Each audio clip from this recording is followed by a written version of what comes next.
Now the word of the Lord came to Jonah the son of Amittai, Matthew, saying, Arise, go to Nineveh, that great city, and preach against it, for their wickedness has come up before me.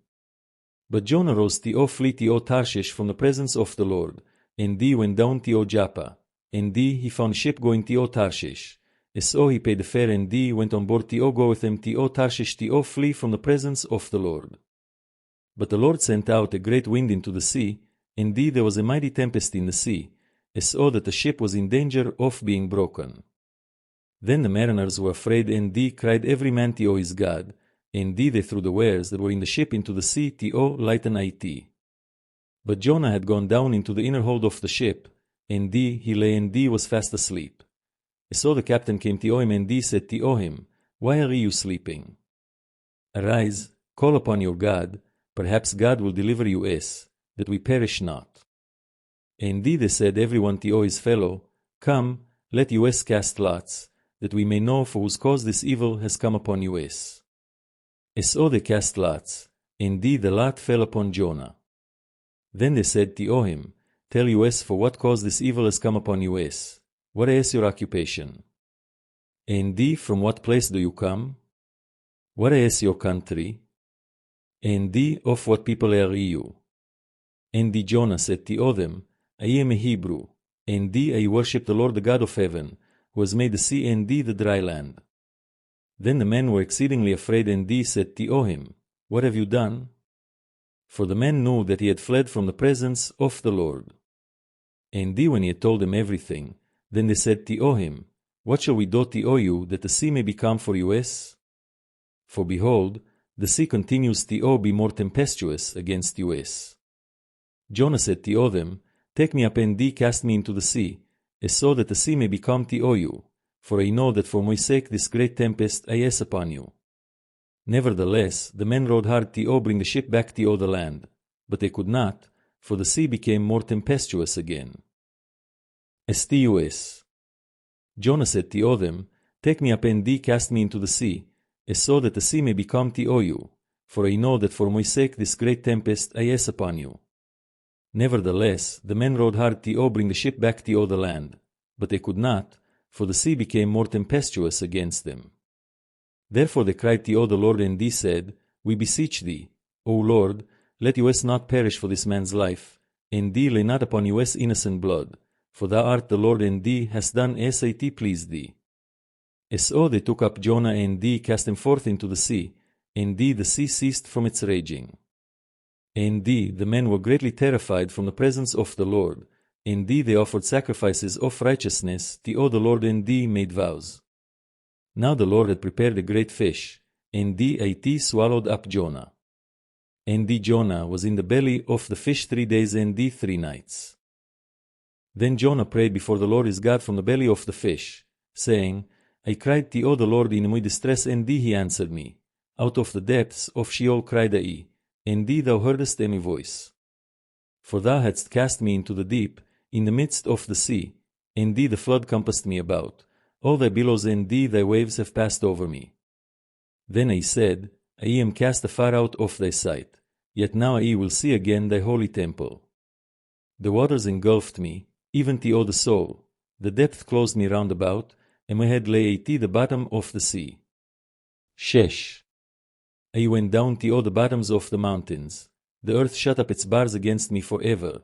Yet thou hast brought up my life from corruption, O Lord and my God. When my soul fainted within me, I remembered the Lord, and my prayer came into thee, into thy holy temple. All those who revere false idols forsake thy mercy. But I will sacrifice to thee with a voice of thanksgiving. I will pay the things that I have vowed, as a reward for the Lord. And the Lord commanded the fish, and it vomited out Jonah on the dry land. And the word of the Lord came to Jonah the second time, saying, Arise, go to Nineveh, that great city, and cry against it the proclamation which I tell you. So Jonah arose and went to Nineveh, according to the word of the Lord. Now Nineveh was an exceeding great city in the presence of God, of 3 days' journey. And Jonah began to enter into the city a day's journey, And he cried and said, Yet 40 days and Nineveh shall be overthrown. So the people of Nineveh believed in God and decreed a fast and put on sackcloth, from the greatest of them even to the least. And when the news reached the king of Nineveh, he arose from his throne and took off his crown from his head and covered himself with sackcloth and sat in ashes. And caused that it be proclaimed and published through Nineveh by the decree of the king and his nobles, saying, Let neither man nor beast, herd nor flock, taste anything, let them not feed nor drink water. But let men and beasts be covered with sackcloth and cry to God with groaning. Yea, let every man turn from his evil way and from the violence that is in his hands. Who knows if God will return and have mercy upon us, and remove from us his fierce anger, that we may perish not? And God saw their works, that they turned from their evil ways. He turned away from them his fierce anger, and he did not destroy them. But it displeased Jonah exceedingly, and he was greatly grieved. And he prayed to the Lord, and said, I pray thee, O Lord, was not this what I said when I was yet in my country? That is why I fled before thee, O Tarshish, for I knew that thou art a gracious and merciful God, patient and of great kindness, and thou art ready to turn away calamity. Therefore now, O my Lord, take my life from me, for it is better for me to die than to live. Then the Lord said to him, Are you very sorrowful? So Jonah went out of the city, and sat on the east side of the city, and there made a booth for himself, and sat under it in the shade to see what would happen to the city.